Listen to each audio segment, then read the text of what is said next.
Assalamualaikum. I am Siti Zulaika Jasmine binti Muhammad Zain S56128 and I will be presenting the future project for business law.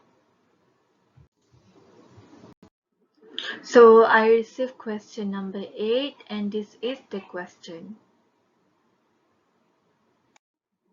Okay, the general rule said that the principal will be liable for act or omission of the agent in the course of the business. But in this case, Devi has exceeded her authority by purchasing the software at the price of 15,000, while Dalila has already stated clearly that the price of the software must not exceed 10,000 ringgit. So basically, since Devi has been carelessly deciding to buy the software even though the price exceeds the amount stated by Dalila, then Devi should take full responsible for the contract made with Chow. So in this situation, the agency relationship between Dalila and Devi, we call it as agency creation by ratification. So creation by ratification may arises in two situations. If any of the two situations occur, the principal may choose to disown or to ratify the act based on section 149. So if he disowns the act, the agent has to take responsibility. But if she wants to ratify it also, can. So to answer the first question, yes, there is a situation where Dalila may have to pay for the software, where if she choose to accept and approve the contract. So if Dalila choose to ratify the act, they must meet the conditions as stated.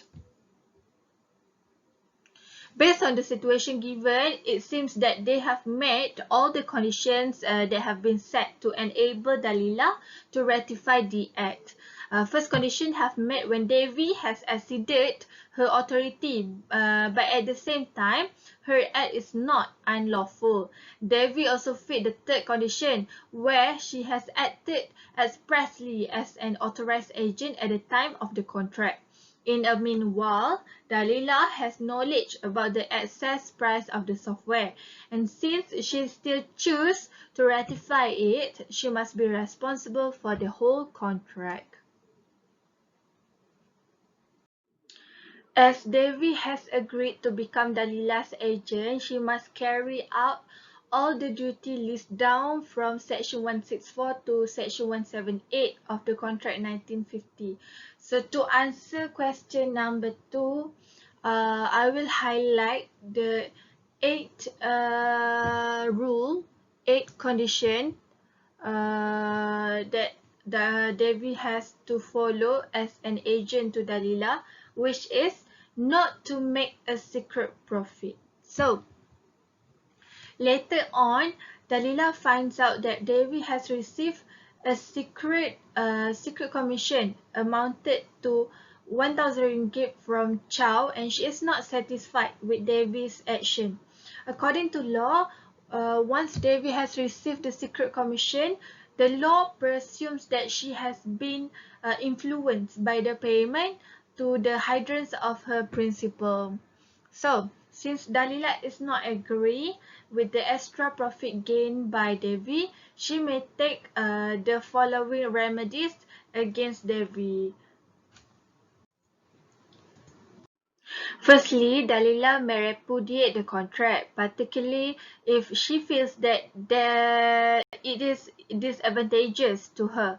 With reference to Section 168 Contract Act 1950, if an agent deals on his own account in the business of the agency without first getting the agreement from his principal and acknowledge him with all significant circumstances which have come to his knowledge on the subject, the principal may repudiate the transaction. Then, secondly, Dalila may recover the amount of the bribe from Devi. According to Section 169 Contract Act 1950, If an agent deals in the business of the agency on his own account instead of an account of his principal, and at the same time without the awareness of his principal, then the principal is entitled to claim from the agent any benefit which may have belonged to him from the transaction. Okay. Based on the case of Tan Kyong Hwa versus Andrew Chong 1974, the defendant was managing director of a house agency company. The plaintiff has brought a flat from that company. The plaintiff later authorized the defendant as his agent to sell the flat for $45,000. However, the defendant sold the flat for higher price, which is $54,000. The difference of $9,000 was credited to the company. The court held that the plaintiff was entitled to recover 9,000 ringgit from the defendant, as the defendant had breached his duty as the agent. Thirdly, Dalila may refuse to pay Devi her commission or other remuneration. In connection with Section 173 Contract Act 1950, an agent who is guilty of bad controlling in the business of the agency is not entitled to any remuneration in respect of that part of the business which he has misconducted. Okay, based on the case of Andrews versus Ramsey and Co. 1903, where the principal successfully recovered both of the commission paid to the agent plus the secret commission received by his agent from a third party.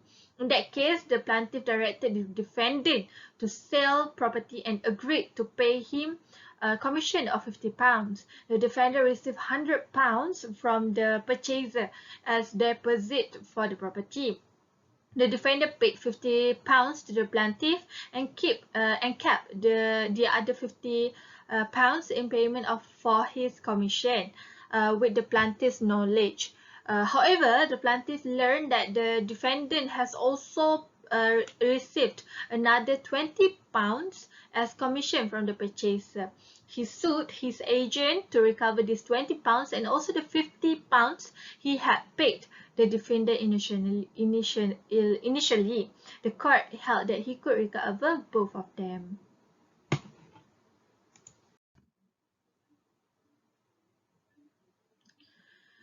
Besides that, if agent makes any secret profit out of the performance of his duty, the principal may dismiss the agent for breach of duty. In the case of Boston Deep Sea versus Fishing and Ice Co. versus Ansel 1888, Ansel was a director of BDSFI employed on a fixed term contract. He was also secretly a director of a boat building company. He ordered many boats for BDSFI from his other company due to incentive he receives on sales. Ansel was dismissed because he was found incompetent. He was being sued for wrongful dismissal. While preparing for their defense, Boston discovered Ansel's secret dealing. At court, Ansel proved that he was competent. However, the court held that the dismissal was justified due to the secret dealing. Okay, last but not least, Dalila may sue Devi and the third party, which is Chow, for giving the bride for damages for any loss she may have sustained through the entering of the contract. As in the case of Mahesan versus Malaysian Government Officers Cooperative Housing Society in 1978, the appellant was a director and a secretary of the responding cooperative society. He brought land at a price of $944,000 from the vendor who had earlier paid $456,000 for it. The appellant knew of this fact. However, he failed to inform the society. The society discovered the fact only after the sale was done and discovered the appellant had received $122,000 as secret commission from the vendor. As a result, the Privy Council held that the respondent could recover either a bribe or the amount of the actual loss suffered by it as consequences of entering into the contract.